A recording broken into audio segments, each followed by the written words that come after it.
Not hosted.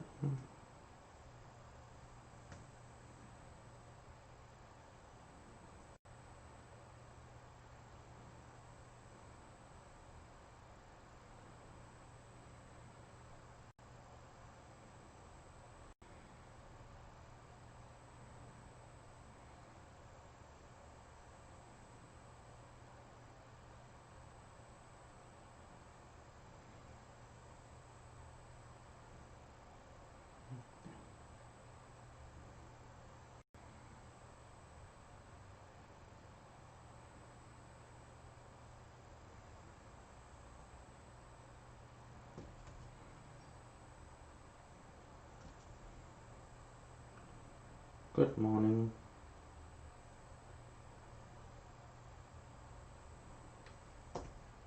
How is everyone doing this weekend?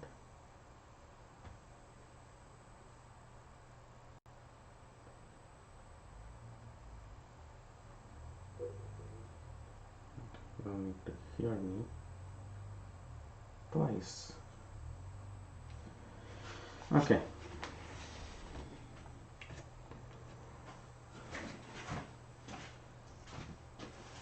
Haven't gone anywhere. I'm still here.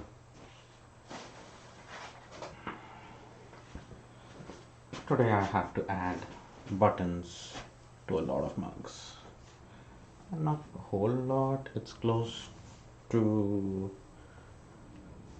40 mugs. Good morning, Charles. Well, afternoon, Charles. It's afternoon very... No. What time is it? Oh, goodness, it's 12 already. It is good afternoon. Sorry. This was intended to start at 10 in the morning. That's how time flies sometimes.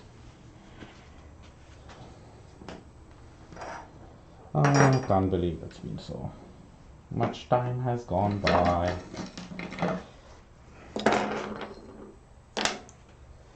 So I'm gonna be on and off camera a little bit because I'm making buttons for the mugs, and I make the buttons on my other table, and I'll see if I can switch. Let me see if I can switch around for a second.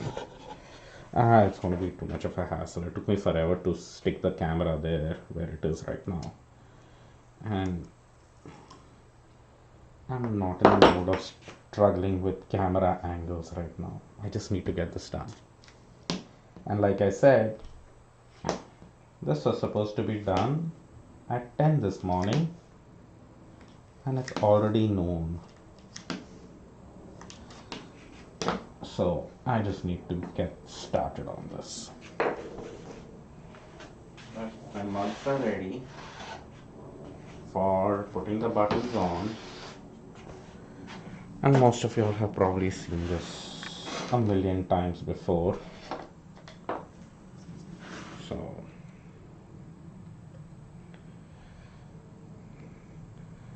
what I'm doing is marking the locations where the mugs are going to go. And the tool I use is just a comb that has been cut up to mark the 4 spots for my mugs. And surprisingly, I realized a few years later that, yes, and definitely years later, that after firing for these 16-ounce mugs and for the jumbo mugs, the buttons are actually exactly 1 inch apart after they are fired, approximately, but pretty close. And so if you're knitting a sock or something and you needed to gauge something, it's a quick, easy way to do it, I guess. I don't suggest it as a gauging tool, but you know. So I'm making these tiny buttons, that's why I go off camera. It's just tiny bits of clay that I'm rolling between my hands. To make the buttons. So let me see if I can Oh, now the mugs are in view. There we go.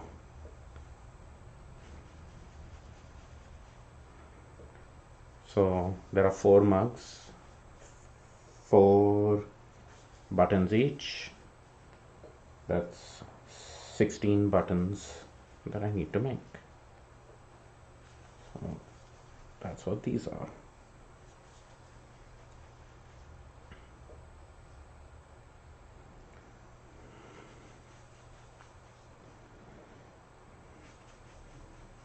I was watching a video this morning on someone dyeing fiber, and I was really impressed with, you know, how efficient you can be when you do a lot of stuff together.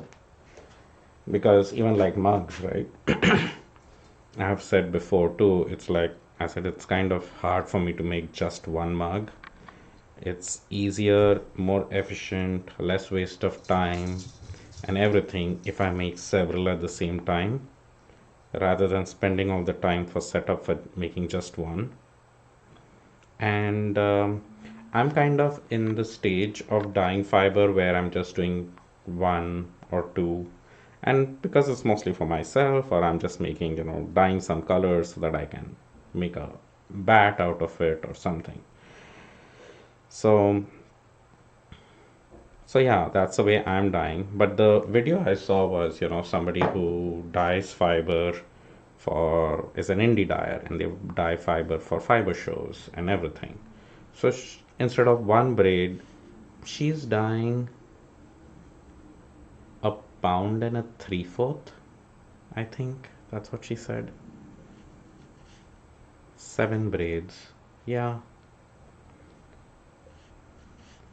so that would be a pound and a three-fourth at a time, which is a lot. 7 braids all at the same time. But that's what it is. I don't want 7 braids of the same color, so it wouldn't work for me for my personal use. But I love seeing efficiency like that when, you have to dye a lot of the same color and same colorway. That's the way to do it. It makes complete sense. And you get much even colors throughout the braids. Everything looks, you know, similar to each other. If somebody wanted 2 braids to do a project, they could get 2 braids and they would be the same color layout and everything. So for certain things are really beneficial, and it just makes me happy seeing stuff done like that. I would like to die like that, like crazy, but I don't want it handling 2 pounds of wet fiber that weighs probably close to like 5 or 6 pounds, and uh, it sounds a lot of. And it's not just the lifting; it's the squeezing and all of that, which makes it a very physically exhausting process. So I'm fine dyeing my single or 2 braids. I finally did upgrade my steaming setup, so the steamer is higher above the water, like the fiber will sit higher above the water level, and I like the way the one braid I did that way came out, so I'm gonna stick with it. But another very interesting thing that I did last night, and I'm very happy with the results. I'm going to be sharing them later on Instagram or Facebook or wherever, or everywhere basically. Is I dyed some silk, and I have learned a lot about dyeing from Nicole Frost of Frost Yarn. She has some amazing videos on dyeing all kinds of fiber. She actually has one particular video which is just basically A to Z of dyeing, and it goes from how to wash a fleece for carding purposes. So you wash the fleece, dye it, and then How do you dye silk? How do you dye bamboo? How do you dye wool top? How do you dye nylon, silken oils, like everything. It's all in one video. So she explains her entire process, and I've been following most of that process. Like, of course, she is doing again on a larger scale, and she can dye like I think 20 pounds at a time of fiber because she has one of those big steaming ovens. And for the scale at which she makes and dyes the stuff and then makes bats, that's how much she needs to do. I don't, so I, you know, use my tiny little setup here. But again, I have learned so much from her dyeing videos and, ratios and basically how do you dye silk. But this was something which I was struggling with because, of course, when you're carding it, it doesn't make sense. So I'll need to step back. So when you dye silk, her process was, soaking it in synthepol and cleaning it so it soaks the water nicely. It gets nicely saturated with water first, then it takes up dye really well. But you really need to kind of stomp that silk really well so that the color goes in deep and you don't get those white spots in it, which happens very easily. Even if you have a silk blended fiber, it can happen. Um, so she tells how do you stomp it and all, and it all comes out fine, like beautiful saturated colors and everything. But the thing is, the top, after it dries and everything, it looks like a rat's nest because of all that stomping, and it's not felted, the fiber isn't spoiled, it's still nice long silk fibers, but they just kind of are jumbled up, and that jumble up kind of gets fixed once you're carding it. So it really is not an issue at all. But I was just like looking at I think you must have seen the two silk bits of top that I dyed, which were that purple and that lime green, violet and lime green. And that's what it was. It's like nice saturated colors, but they kind of look very messy. So what I tried a different approach last night, and that's what I'm going to post about maybe later today or tomorrow. Um, and I got the top to behave and not get messed up, and it looked really nice. The colors also very saturated. They're currently drying. That's one reason why I shouldn't take pictures right now, because I wanted to dry, really inspect that I don't have any white spots in it. Currently, I don't see any, but you never know. So I'm going to wait for it to dry and then take pictures and post about my method, which I think will benefit people who want their silk to be nice and straight and even after they have dyed it. We have like 7 or 8 people watching, and everyone is so quiet. No chatters today, which is fine.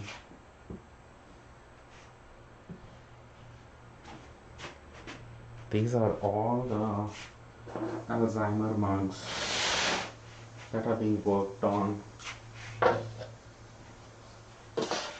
This, I wish I had worked faster on, not faster, but I just wish that I had a better turnaround time on these. They just landed up taking a lot more longer than I usually take on mugs because of the other things, right? Like if I'm just making mugs, hey Juan, nice to see you after a long time. I haven't been much active on the machine knitting groups, but I'm glad you're here this morning.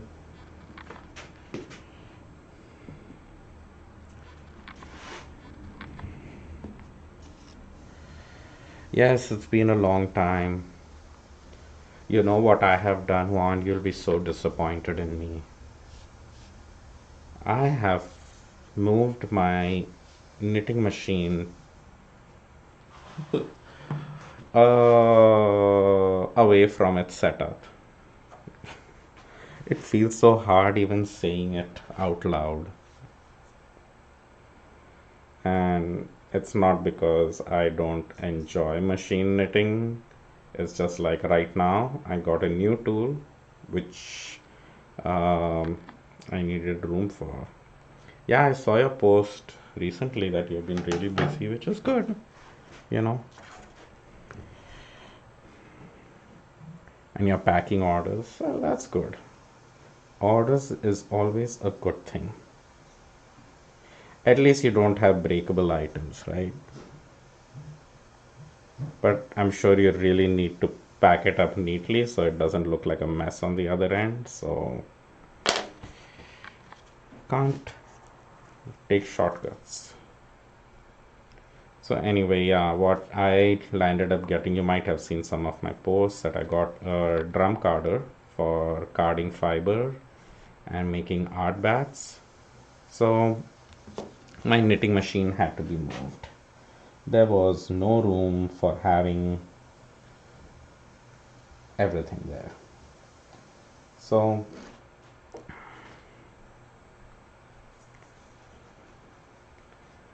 for now there is a shelf which is below that setup where the knitting machine sits.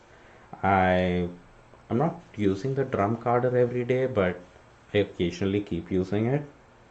And once I feel that I want to machine knit something, which I do actually need to machine knit my blanket pieces together, then I will move my um, knitting machine back on the table, and I have figured out where the drum carder would go for a temporary space. Yes, I need a bigger studio. My clay studio is pretty big, but clay takes up a lot of room because I can't squish anything. And it is my main source of income, so I kind of need to uh, keep this space for my clay. And my fiber studio space, maybe I'll do a tour of my fiber studio place once. But it is essentially just my study, which is like a 10 by 12 feet room. That's where I have all my fiber stuff.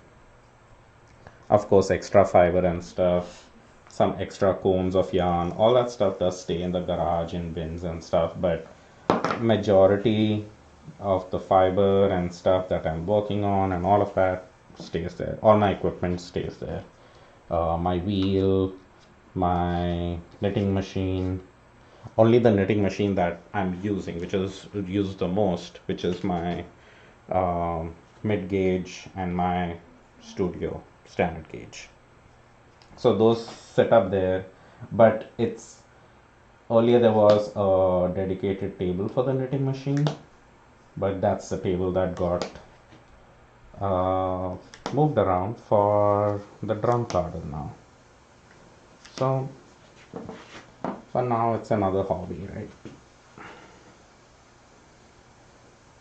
We'll see. I'll get back to it. I think after I've made a few more bats on my drum carder, I'm going to put the knitting machine on and seam up the squares for my blanket, which I did finally gauge and figure out how I want to do them. I don't know if it's the best way to do them, but it was looking pretty neat, so I'm like, let's just go for it. So, putting the buttons on, and yes, they will need handles as well eventually, these crazy mugs. Lots and lots of mugs. And it's been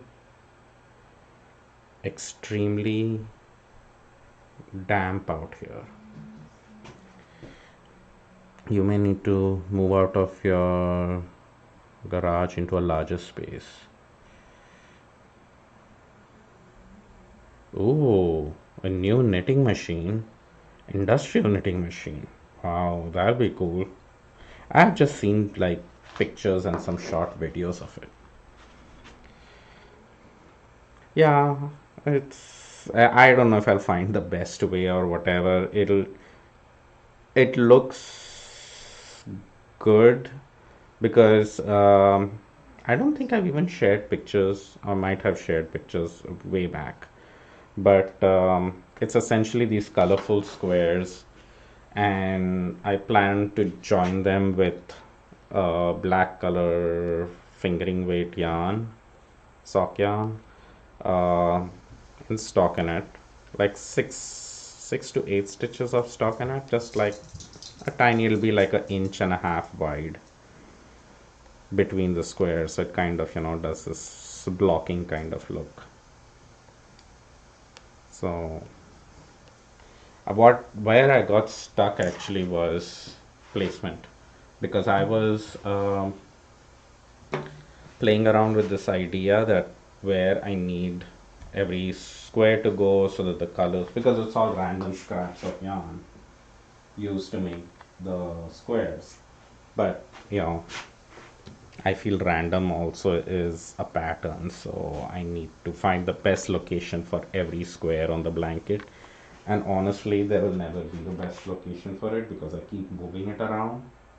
And that's the reason why I couldn't make progress on that, because I kept moving everything around again and again, saying, no, that doesn't look good there, but that doesn't look good there, but that those two are too close together. And I just didn't do anything, and I took the pile and kept it back up. So I couldn't follow the knit along. I think I was trying to follow it in the beginning, but then it was mostly done on your mid gauge or a bulky machine or something. And I think you were going to post something on standard gauge, and that's when my distraction with the drum card started. So I'm sorry I couldn't follow along, but it's all there, and I hope I can still find those posts and have a look at them sometime.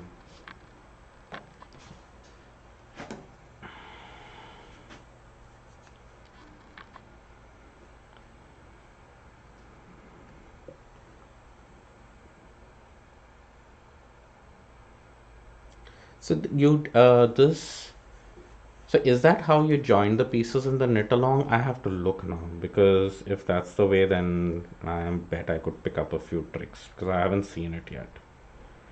Is it like joined with stockinette panel?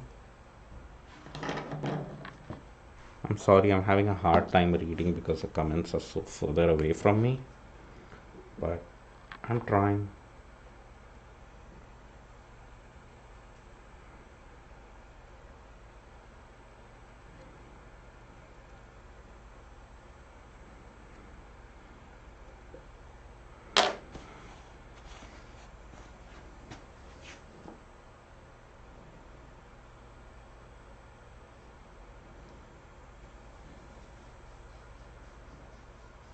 Oh, you did with a bridge.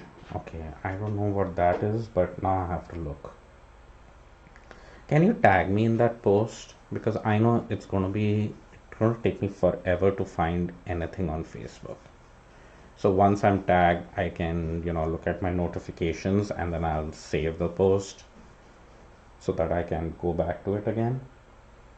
There is just so much stuff I see on Facebook, and I've just recently discovered that you can save posts under different categories and stuff, so you can go look at them again. I don't know if it was under categories. Or was that YouTube? No, that was YouTube, which I've been doing. But I know you can definitely save posts on Facebook now, so um, I need to start doing that more often rather than just liking something and thinking I'll have a look at it again later. There's just too much that happens in between.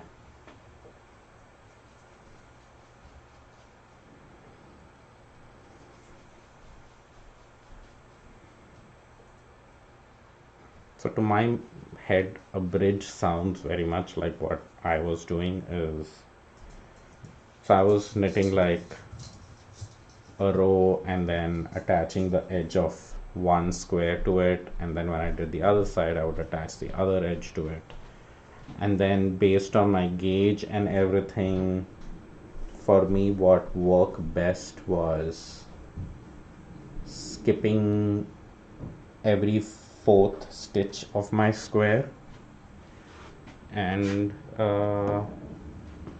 going up. So a bridge would be around 8 stitches, picking up one stitch from the block every other row or every row. Exactly, yes. So yeah, that's exactly what I'm doing. Yeah, so when I gauged my bridge and my squares, because my squares are all hand knit, so who knows how to match that with respect to the machine. So I just made different swatches on the machine which I liked and then measured out. So I have 60 stitches on the end of my squares. So for me what gauge was working out was doing skipping the fourth edge stitch. So I would do 3, skip 1, pick up 3, skip 1. So that, and I made a sample and it did lie nice and flat. So I kind of like that. When I was doing every edge, I really had to crank up the tension of my bridge because, so that it would be tighter and I'd be able to pick up all the stitches. But in that, then my bridge became a very different, fabric compared to the rest of the blanket. So that's the kind of stuff I kind of played around with and need to look. But I'm going to check out your post, and I'm sure that you would have much clever ways of picking up your edge stitches. I tried different things, but I think the look I like the best was, so I initially thought the best look I would like would be with the back side of my panels facing me and attaching it along, but I didn't like how that edge looked, so I'm flipping it around so that I get, while I'm joining them together, I'm seeing the front side of my squares. With that, the panel attachment is kind of like working much more neatly along the edge. And also, the other thing I realized is when I'm joining them, like joining the edge, I kind of need to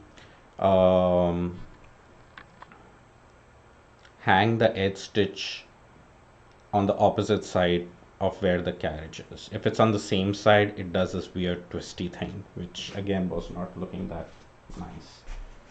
So I hope I remember all of this.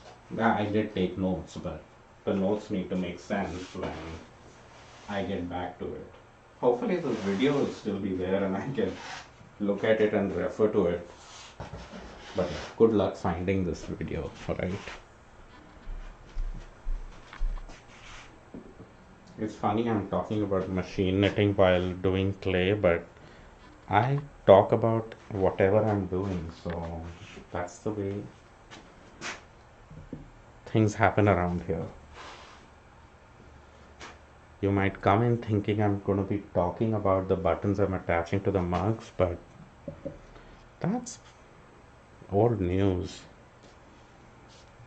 There are buttons on my mugs. If you have seen my previous videos, you have probably seen this being done several times. So let's talk new stuff that I've been doing, right?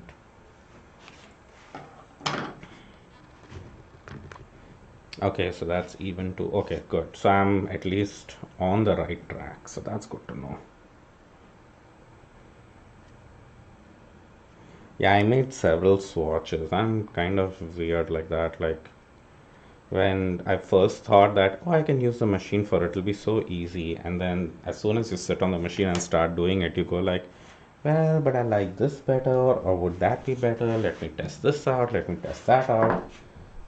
And it lands up being a big project. But it's also the fun of it, right? You kind of want to,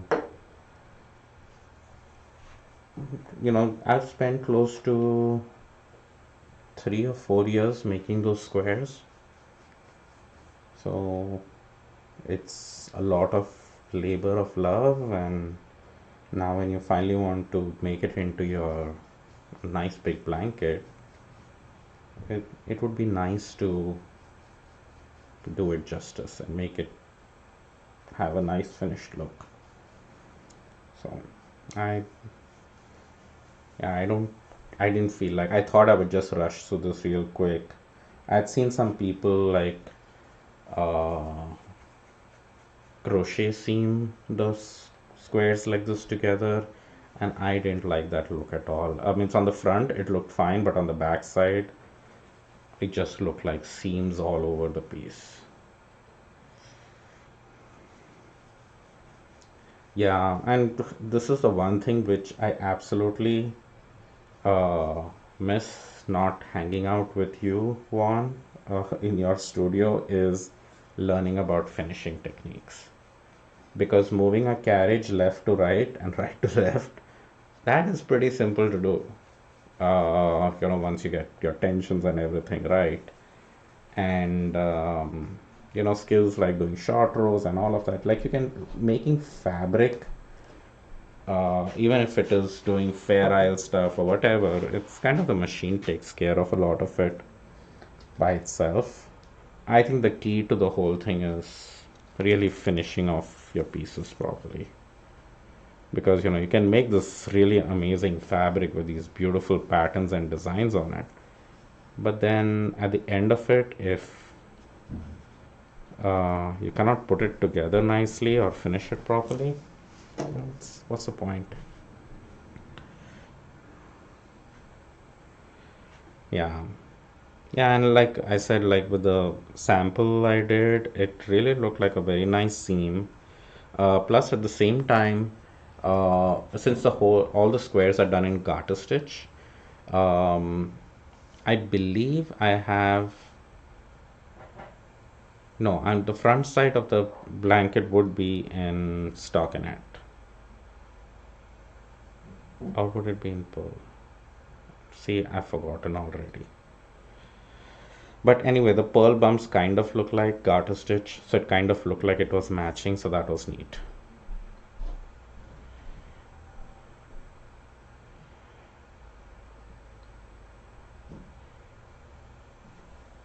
Hi Cindy, are the mugs all white or do you add color? I will be adding color. They'll all get um, glazed later on in further steps.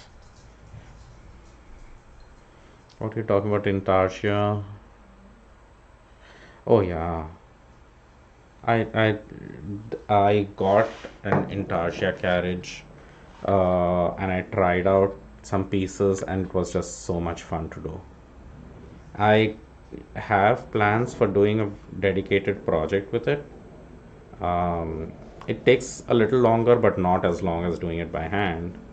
And I'm kind of uh, once the machine goes back on its table, that would be one of the things I need to look at.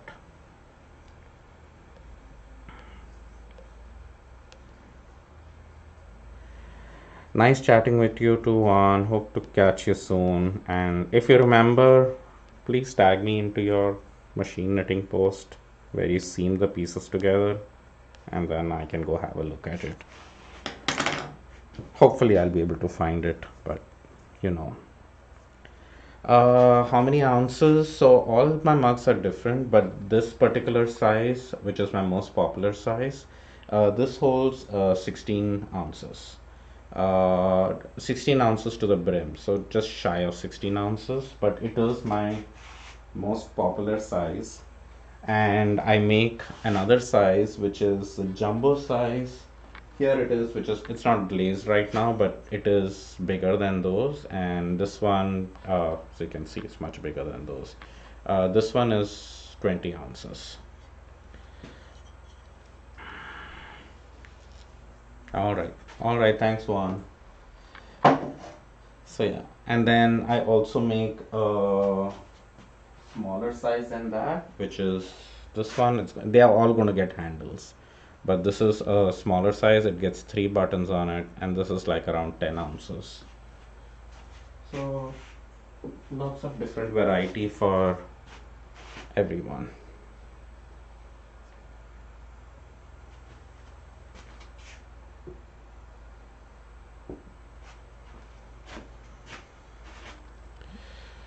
These without the handle to store needles, yeah, and some people do, but I tend to make it with handles all the time because I do make vases and stuff without handles as well. You can have a look at that on my website, which is on the screen, creativewithclay.com.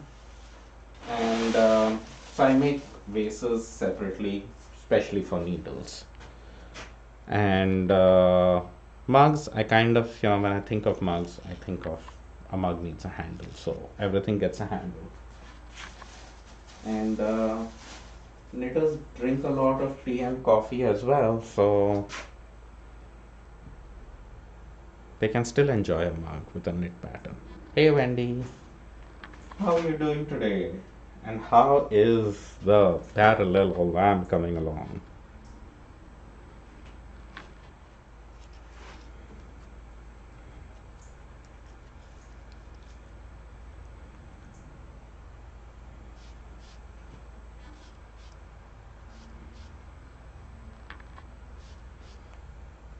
Hey Anna, these are not hand thrown, these are all hand built. Uh, so all of these are built from slabs of clay. Well, welcome. If you're new here, that's all good. So all my mugs are made out of slabs of clay, and all the slabs are decorated with a pattern, and they are cut out with templates so that the mugs, I can shape the mugs the way I want. And so yeah, nothing is thrown on the wheel, and they all even have seams in them, which I don't even like to hide the fact that I have seams in my mugs, but then I put buttons on them and all of that. Let me show you a finished piece real quick.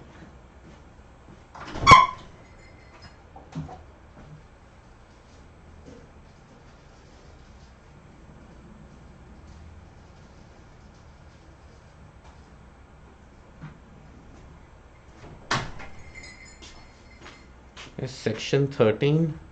So this is how the finished pieces look, Cindy. So like this is 2 colors, I do single colors, different combinations. And if you look at my website, you will see a bunch of different mugs and the colors that I do. But yeah, so this is the way the handle goes on. So this is my most popular 16-ounce mug. And you can see it's seamed, there is a seam in it, but it's not bad. And they're all dishwasher, microwave safe too. So Wendy, you're on section 16. I think I'm on section 16 or 17. I'm not quite sure. I'm on one of the long sides.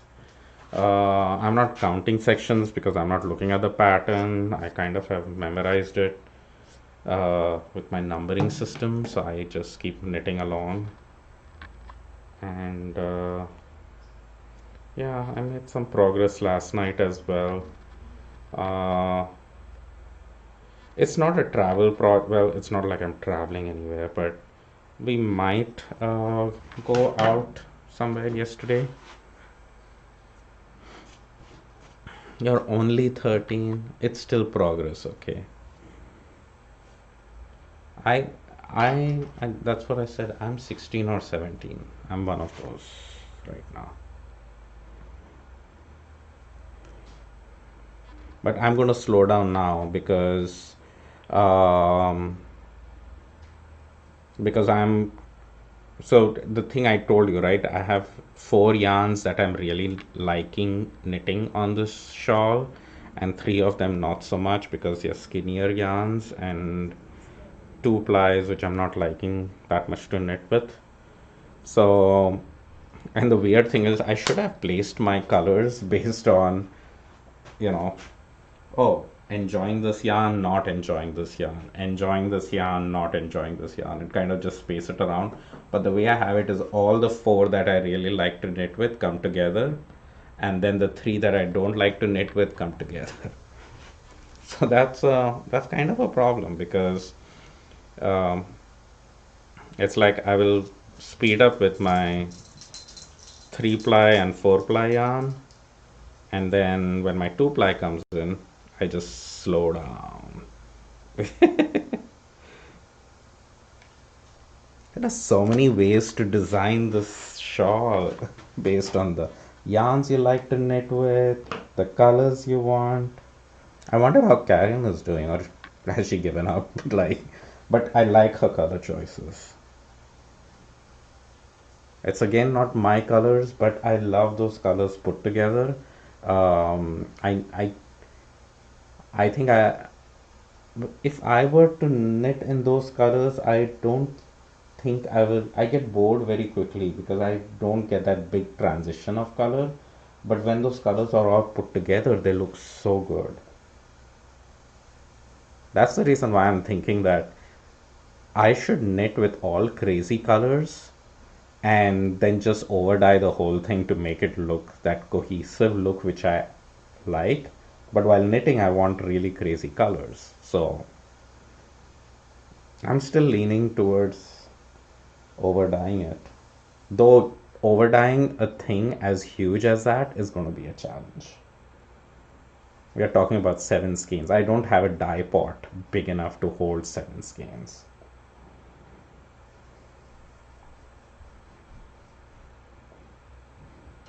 Now, hers is really lovely. Like I couldn't pick anything that I didn't like in like it's almost like it came in a kit like that.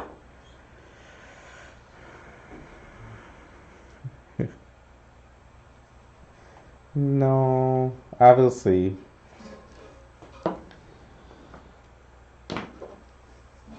It'll be fine. It'll be fine. I think I need to get over it. You know what I can do though is since Wendy, you too are a machine knitter now, and always like knit up a sample with all the colors, like 4 or 5 rows of all the colors, and dye that and see whether you like the overall look of it.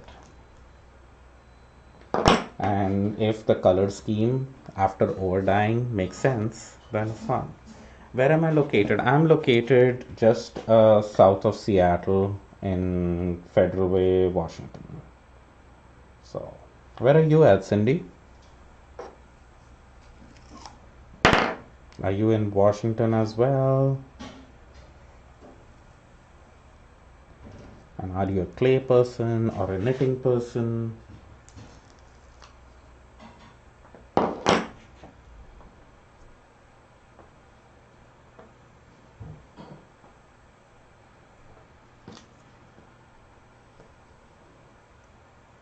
Oh, Nevada. Oh, Charles is also online now. He's from Vegas, Nevada. So,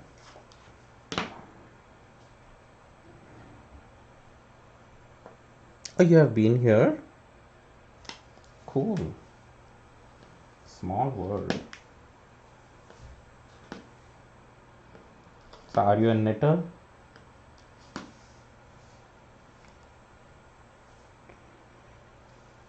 Oh, you were a yarn rep for 20 years. Cool.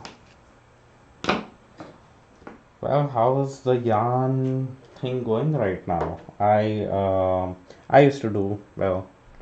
I still would do TNNA if it was still around, but oh, she's 8 hours away from you. Yeah, not such a small world, I guess.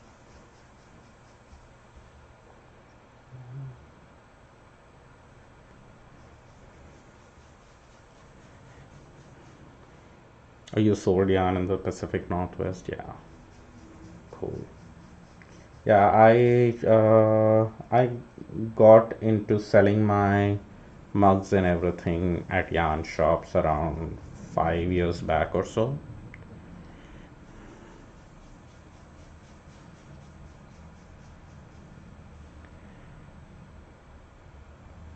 Oh, see, common friends. So Wendy is Church Mouse. Is one of the mice of Church Mouse. Is that the right way to introduce you, Wendy?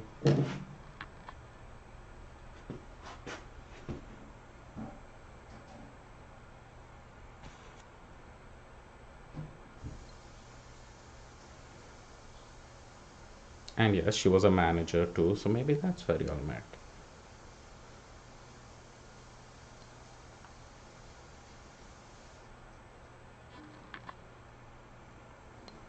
So much fun getting knitters together on a clay channel.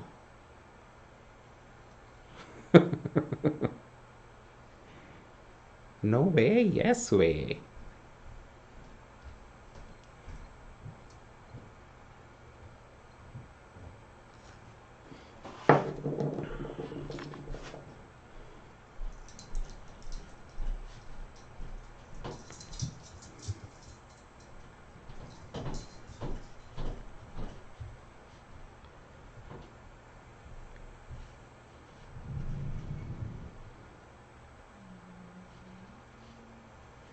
And now Wendy is in Seattle.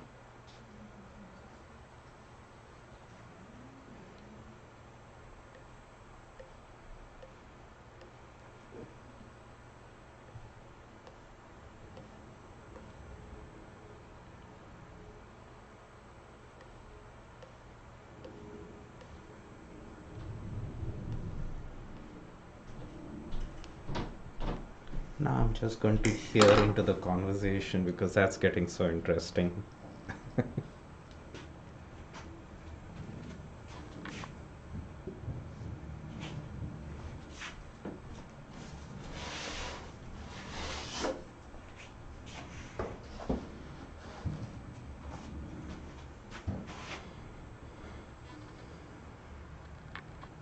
Oh, you have met many times in the past.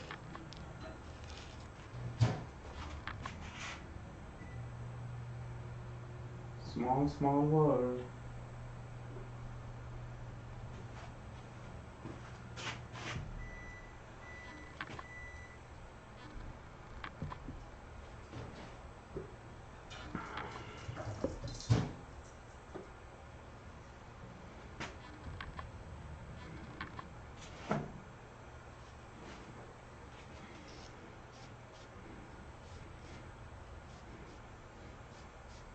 Wendy, I hope you have your nice pictures on Facebook so that she can recognize you. I have one of your crazy pictures,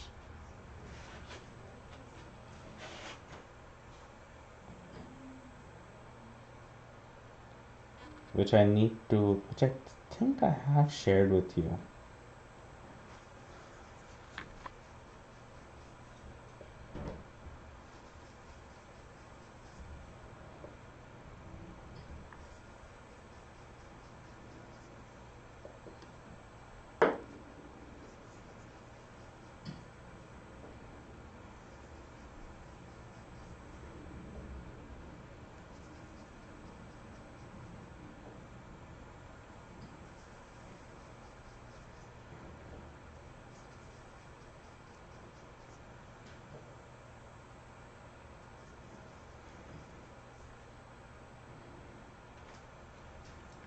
This is the kind of way how people used to bump into each other at shows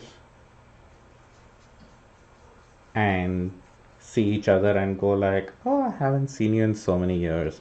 I'm so glad that this can happen online on my live feed as well." And this is like not even seeing each other's pictures, but just talking about what each person does and making connections. So it's a new way of connecting, I guess. Good, bad, I don't know. It's a new way. Let's just call it that.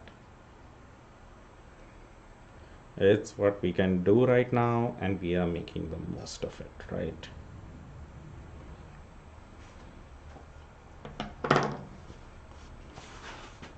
How was I involved in TNNA?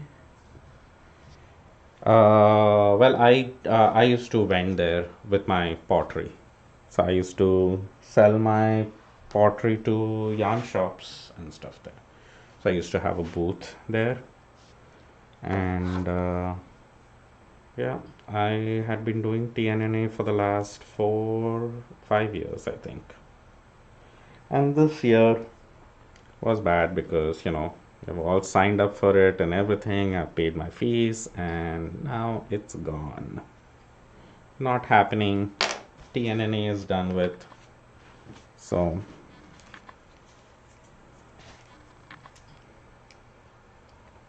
because yeah, my work, as you pointed out, knitters do love them, and so the yarn shops like them. It was a good item to carry in their shop other than just yarn.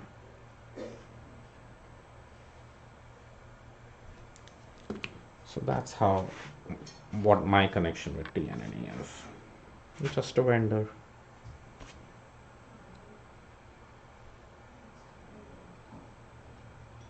Uh, yes, in Cleveland.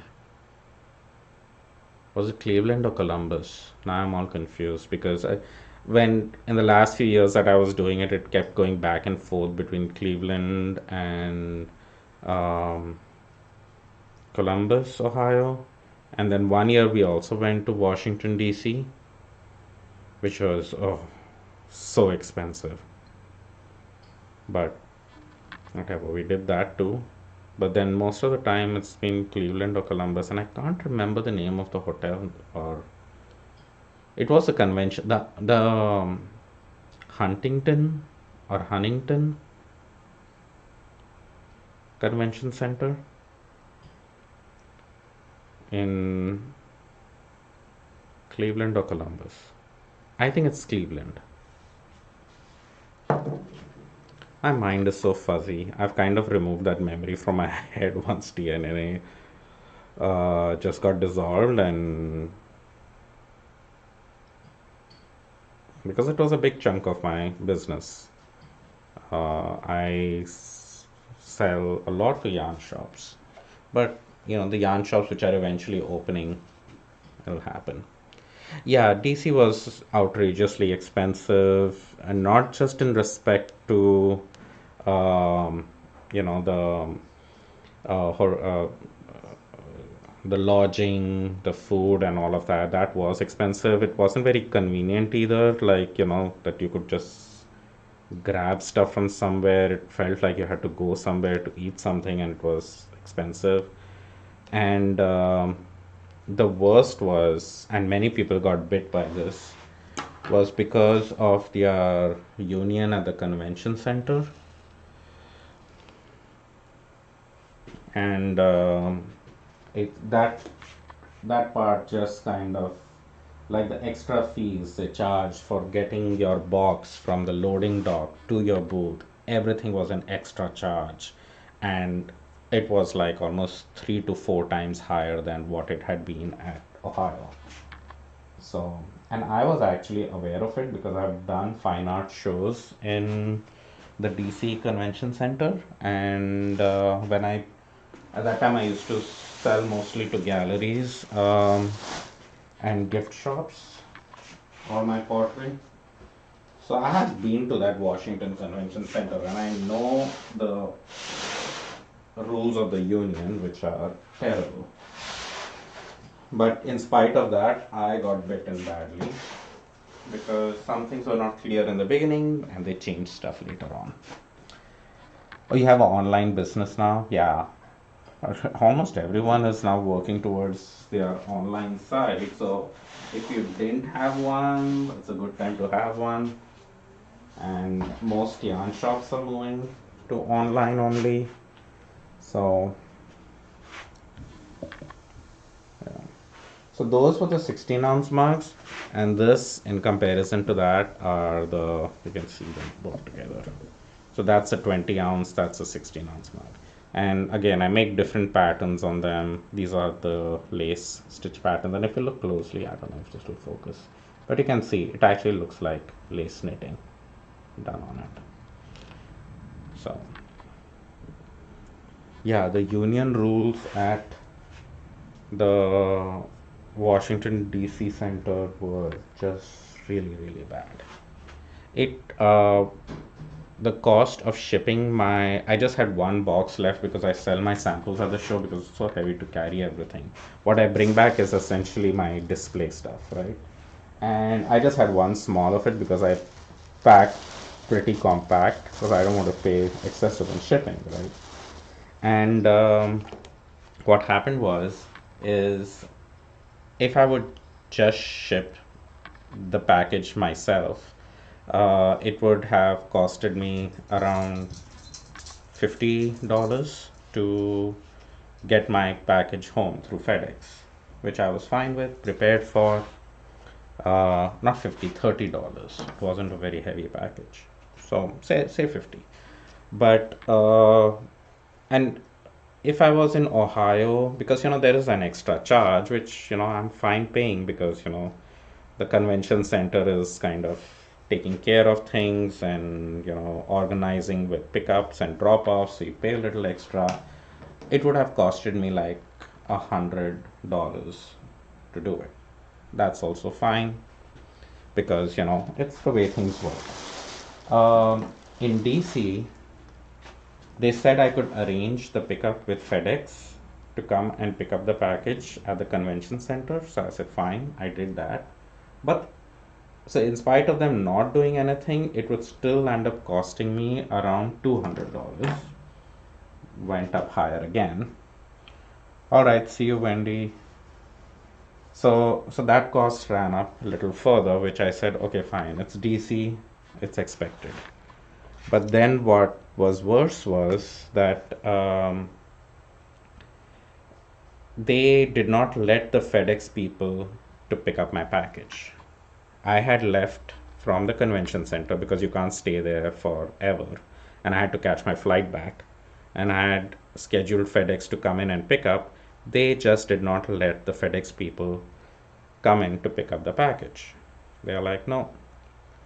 So they told me, and what the union people told me is that FedEx never showed up, and FedEx showed me proof that they were there and they were not allowed to pick up.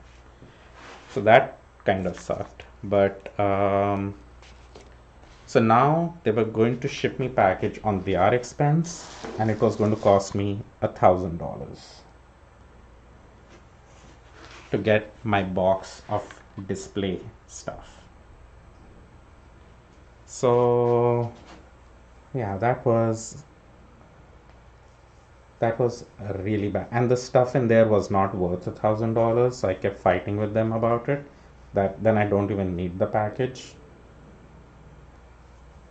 And also what happened was that I was traveling to India around that time, and I had no idea, or close to that time, and I had no idea when they were going to deliver the package.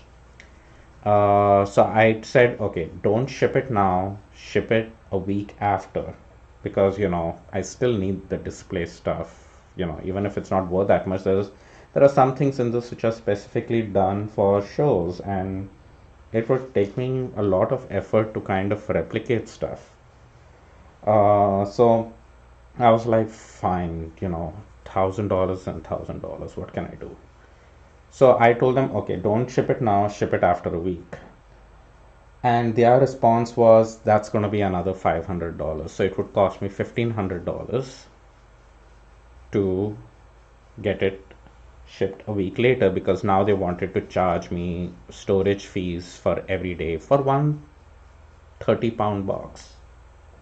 I'm not talking about a display, like I'm not talking about a crate of stuff. I'm talking about one 18 by 18 by 14-inch box,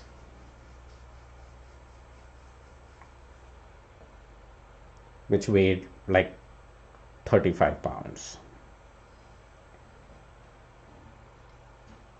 And so then I said, okay, I definitely am not paying 1500 for this thing.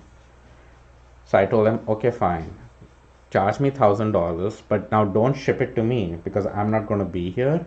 Ship it to my friend's address instead, who lives like a mile away from me. And for that, they said the charge would be an additional $300 or something because it's a change of address form that they have to fill in. It was like, I felt like I was just getting robbed, like in broad daylight, and it was just nuts.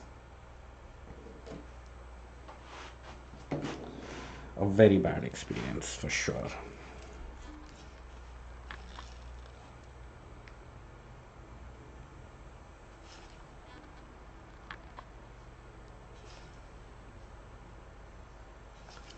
But anyway, eventually I did get it shipped to my place and I did land up paying that $1,000 fees and finally getting it.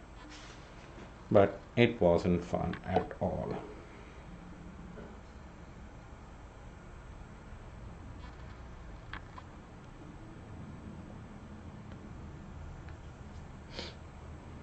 Okay, I'm on the last few mugs. I have 5 more mugs left.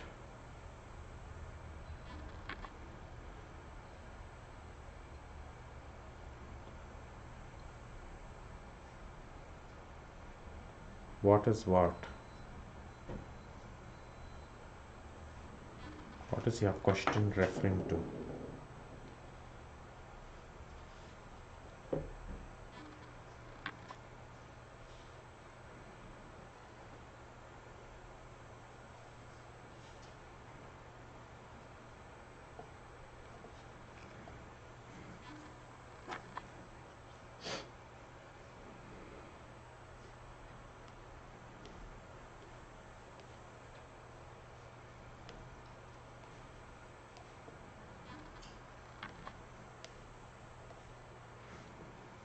Mm,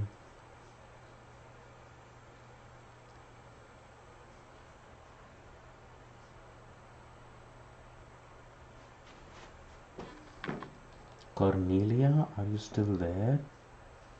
Are you talking to me, Cindy?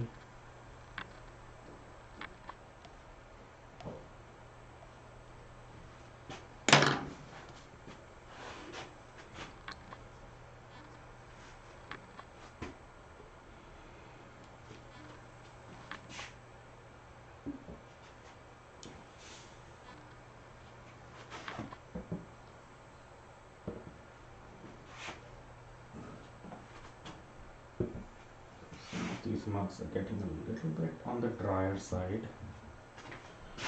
But no, these are the big jumbo mugs. These are fine. The small mini mugs will get a little dry. So I think I'm gonna even attach the handle on them right now. Oh, okay.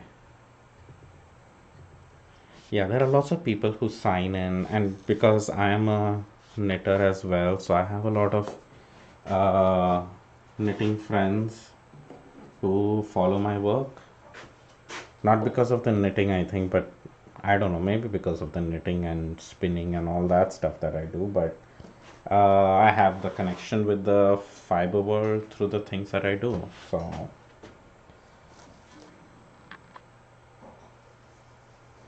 people keep dropping in on the live feed, and some people are talk, some people don't talk at all. They just keep watching secretly, which is fine too.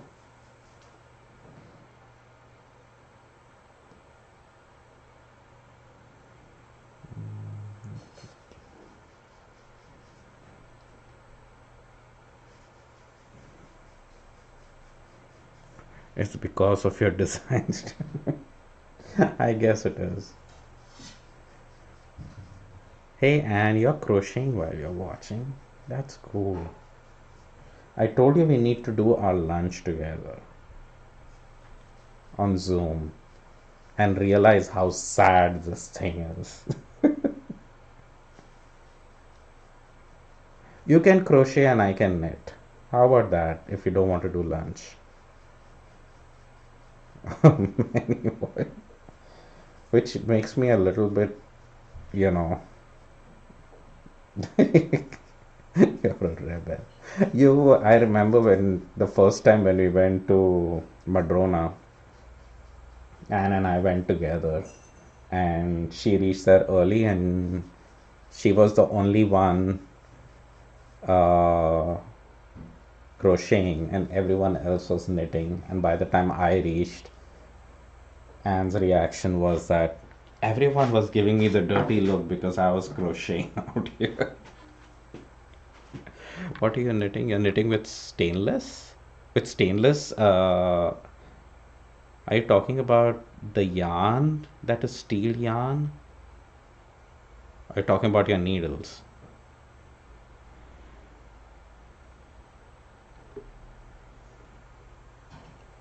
Because this year at Stitches, I got some gold yarn, like actual gold, stainless steel yarn. Yes, and I got that as well. Who's that? Is it Habu who makes those? Oh, it's Ice. I got some stainless steel yarn on a cone. A nice burgundy purple color, and it's stainless steel and silk, I think.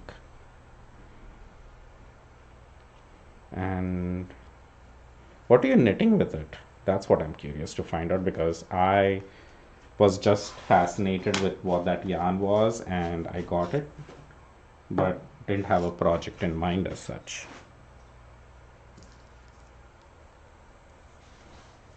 Oh, it's a yarn that you wholesale from Peru. Okay.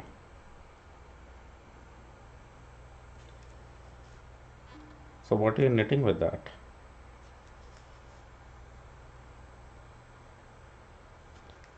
There is one pattern by Olga Jazzy Knits, um, which uses stainless steel yarn. It's a cowl actually, and it has a bunch of short rows, and you're doing a slit stitch wrap, super heavy and draped. Oh, okay, cool. Yeah, so check out Olga Jazzy Knits.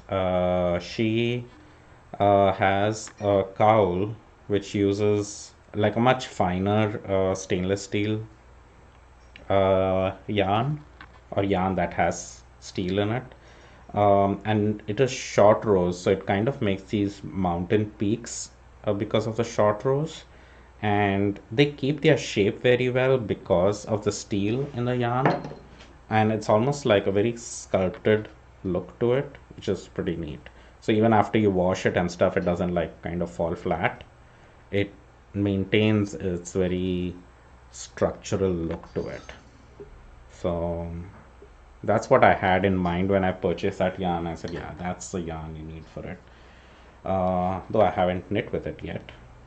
And also, I spin quite a bit as well. And I thought I would try to incorporate it in my spinning if I can.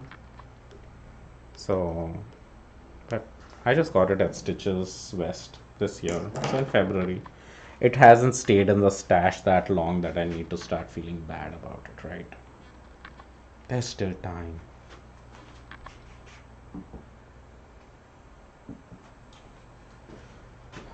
Okay, two more mugs, and then I think I'm going to put the handle on the mini mugs because they look a little bit on the drier side. And I don't want those mugs to dry out before getting the handle. So those so you saw the knitted mugs, you saw the lace, and these are the embroidery pattern mugs. So These are all the textures for the embroidery pattern marks. So it's all fabric related stuff. Oh, you spin, but you're awful. Ah, no one is awful. Just you just have to keep spinning. That's all there is to it. And eventually, and there is,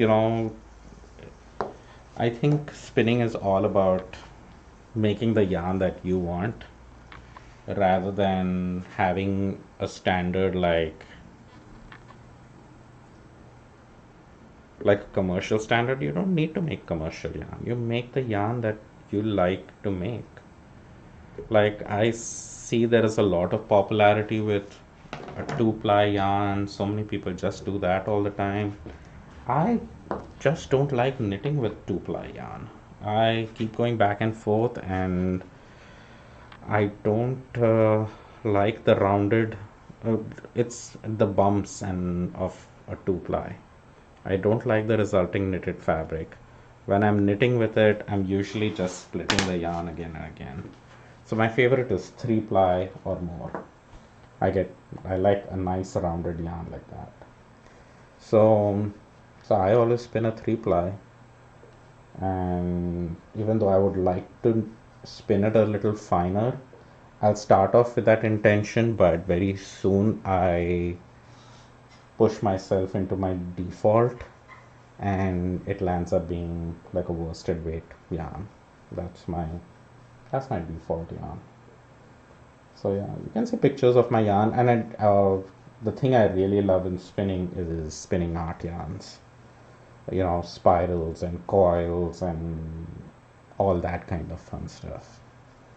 That's where I thought that the stainless steel yarn would be fun to play with.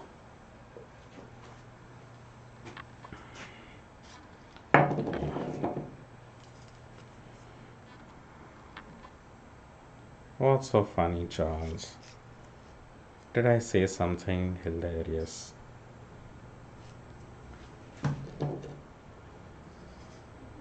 I don't even know if I was being funny, but okay then. Maybe I was.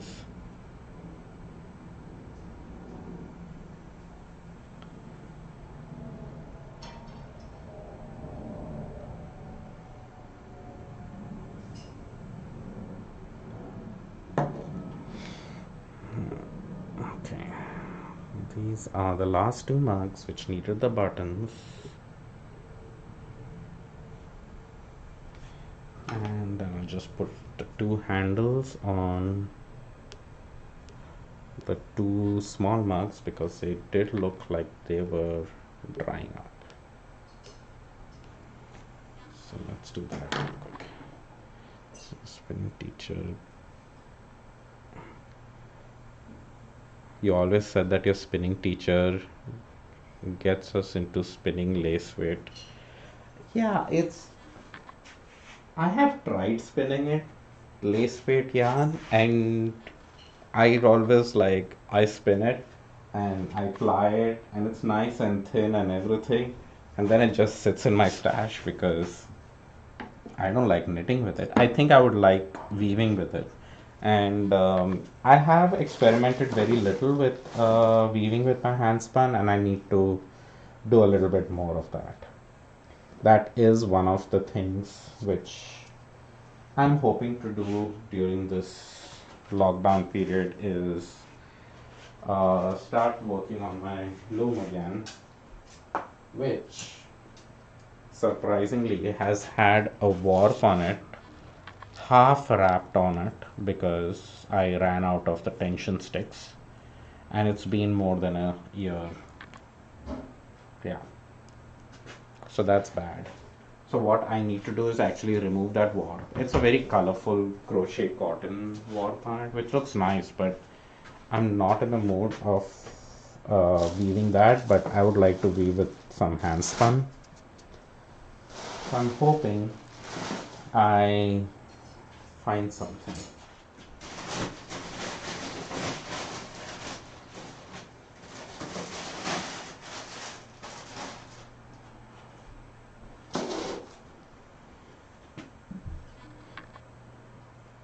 Your default is thin. Many people whose default is thin, like Wendy, who was here earlier, she started spinning mostly like last year, and her default is very fine, thin yarn, and um, she always spins like when she plies it, it comes out to like a fingering weight yarn. And she did manage to do a little bit of worsted weight recently, but yeah, for me it's like I'm not like aiming for that thin yarn either. Like I've tried doing it, I get a little annoyed spinning it, and plus at the same time I don't have a use for that thinner yarn. Since I like fingering weight yarn on certain projects and stuff that I knit with, but spinning extremely fine yarn is not fun. And I like worsted weight yarn or DK weight yarn as my default. Um, yeah, coming. And the so I like that as my default yarn, but I really like really big chunky yarns and stuff for my art yarns, which can be as thick as my thumb. So I do like that. So I'm being called for lunch, but before I go for lunch, I need to attach, or I think I'm going to wrap this up and then come back and do it because I need to set up everything again for that. All right. Okay. Thank you, everyone. Thank you for joining. I am getting hungry right now, and lunch is ready, so I need to head for lunch. So, Cindy, if you're still there, thank you for joining in today, and I'm glad you connected with Wendy. If you would like to have a look at my finished pieces, you can always check out my website, creativewithclay.com. And thank you everyone else, all the lurkers out there. Bye, Anne, if you're still there. Hope you're still crocheting. And we should just sit, crochet, and knit together and bitch about stuff because I have some stuff to bitch about. All right, bye. Bye, Cindy.